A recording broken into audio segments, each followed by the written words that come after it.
ассалому алайкум ва раҳматуллоҳи ва баракатуҳ. Ба кулли тамошобинони шабакаи Садои Умед ва ба кулли нафароне ки алҳол подписатсия мекунанд дар шабакаи мо. Ҳатман дӯстон, касе ки обуна шудаги нест, ҳатман обуна шавен ва касе ки ҳамун зангуларо зер кардаги нест, ҳатман зер намоед. То ин ки ҳар як навори наве ки баҳратон пешниҳод мекунем, аввалин шуда ба шумо мебарояд иншоаллоҳ. Дастгири шумо фақат подписатсия кардан, наворҳоро паҳн кардан ва мо ҳаракат мекунем беҳтарин филмҳо баҳратон пешниҳод кунем. Боварӣ дорам бисёри подписчикҳо ташнаи филмҳои тарбиявӣ ҳастанд. Ман 1-4-5 та гирифтам дар шабака партостагӣ ҳастам. Фикр мекунам ки бисёри шумо тамошо кардагӣ нестен. Аз сабаби ҳамон зангуларо зер накарданатон ҳаминҳо ба шумо набаромадааст. ҳатман дохил шавен, тамошо кунен. Филми ҳазрати Сулаймон аст, ҳазрати имом Абу Ҳанифа ҳаст, ҳазрати Умар ибн ал-Хаттоб аст. ҳатман дар омада тамошо кунен, дар шабакамон ҳаст ва рӯзҳои наздик қисми диш мебарояд иншоаллоҳ. оя шумо медонед ки тамоми намуди технология аз кор мемонад? хо телевизор бошад, камера бошад, телефон бошад, ҳатто пистолет, мошин, чизе ки бошад аз кор мемонад. тамоми намуди технология аз кор мемонад. агар ки хабардор набошен, то охири навора бо мо бошен, иншоаллоҳ ҳамаша хоҳед фаҳмид. агар шумо хабардор бошед, тамоми технология аз кор мемонад. ва касе ки хабардор нест, иншоаллоҳ ки мефаҳмонем барои чӣ технология аз кор мемонад. хо свет аст, хо телефон аст, хо камера аст, хо мошин аст, чӣ намуд технология ки бошад, ҳамагӣ аз кор мемонад. ҳатто автоматҳо аз кор мемонад. ҳозир дар ҳайрат меафтед. ба гуфти бисёре аз уламоҳои дини ислом, тамоми намуди технология аз кор мемонад вақте ки ҷиҳод мешавад. чаро аз кор мемонад? уламоҳои дин мегӯянд ки ба таркидани бомбаи атомӣ бисёраш дар ҳамин ақида ҳастанд. ва ин ҳам қудрати худованд аст. худованд чизе ки хоҳад, ҳамун чиз мешавад. мо ба қудрати худо боварӣ дорем. дар як лаҳза хоҳад дунёро чапа мекунад.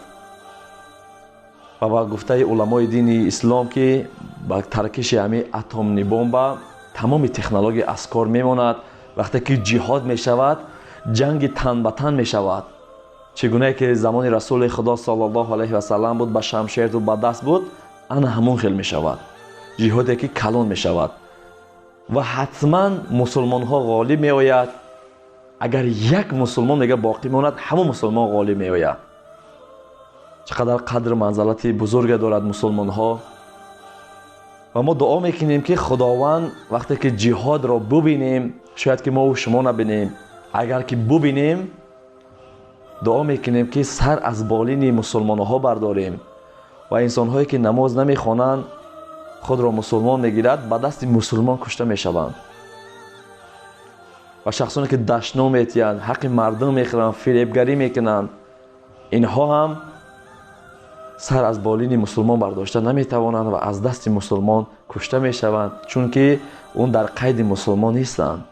худованд ҳар яки мо ва шуморо ҳидоят кунад ва аз сафи мусулмонҳо бархезонад. ба шумо якчанд нишонаҳои қиёматро мерасонам. агар ҳамин нишонаҳоро дидед, донед ки қиёмат омад, дунё ба охир мерасад. якум нишонаи қиёмат ин аст ки имом маҳдӣ мебарояд, нишонаи калони қиёмат. номи падараш Абдуллоҳ, модараш Омина ҳаст, ба мисли падари расули худо саллаллоҳу алайҳи васалам ва ба мисли модараш. ва номаш ҳам ба расулуллоҳ саллаллоҳу алайҳи васалам монанд аст, имом маҳдӣ. вақте ки ин пайдо мешавад, подшоҳ мешавад. дар подшоҳ шудани ин шахсият даҷҷол мебарояд. бисёриҳо даҷҷолро медонанд ки даҷҷол кӣ ҳаст ва чӣ корро анҷом медиҳад. ва баъд яҳҷуҷ ва маҳҷуҷ мебарояд. онҳо чӣ кор мекунад? мега чизе ки дар дунё ҳаст, ҳамаи онҳоро мехӯранд, ҳатто санга мехӯранд, дарахта мехӯранд. ва ҳазрати Исо алайҳи салоту вассалом меояд барои куштани даҷҷол ва даҷҷолро мекушад.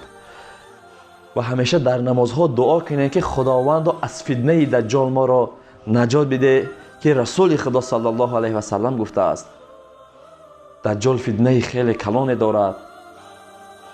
вақте ки мега расулуллоҳ ин сухана кард, тамоми мардум дар ларза буданд. метарсиданд, гирди расули худо саллаллоҳу алайҳи васалам мегаштанд. расулуллоҳ гуфт, чаро шумо тарсида истодаен? мардум гуфт, аз рӯзе ки гуфте ки фитнаи даҷҷол ин қадар вазнин аст, мо метарсем. расулуллоҳ саллаллоҳу алайҳи васалам гуфт, то рӯзе ки ман ҳастам, даҷҷол ба шумо зиён расонда наметавонад то рӯзе ки ман ҳастам. акнун ки расули худо саллаллоҳу алайҳи васаллам ин шахси бузургвор аз олам чашм пӯшид, мо ва шумо фақат дуо кунем ки худованд аз фитнаи даҷҷол моро раҳо кун. хеле як фитнаи калон аст, хеле калон аст. худро худо мегӯяд, одамро мур мега мемурад, зинда шав мега зинда мешавад. одамро тикка пора мекунад, бо якҷоя мекунад. дарёро мега қоқ шав қоқ мешавад. осмонро мегӯяд бибор меборад. чизе ки ҳаст, ҳар чизе гӯяд ҳамон гап мешавад. мардум бовар мекунанд ки ӯ, баъзе мардум ки ӯ худо ҳаст. наъузубиллоҳ бисёри мардум ба ӯ имон меорад. ҳатто мега дар кифтонаш дӯзахту биҳишта ҳамихе намоён нишон метиҳад. мега ҳамон дӯзахша қабул ки ӯ ҷаннат аст. ҷаннатша қабул накунед ки ӯ дӯзах аст. хуб, мавзӯъро дуру дароз намекашонем дӯстони азиз. агар навор ба шумо писанд омада боша, ҳатман дар Adna Classic мо ва дигар сайтҳо паҳн намоед. дастгири шумо ҳатман дар шабака обуна шуда ҳамон зангуларо фаромӯш накунед, зер намоед, то ки аз наворҳои нави мо бохабар шавед. бозам худованд нигаҳбони ҳар яки мо ва шумо. фи амониллоҳ.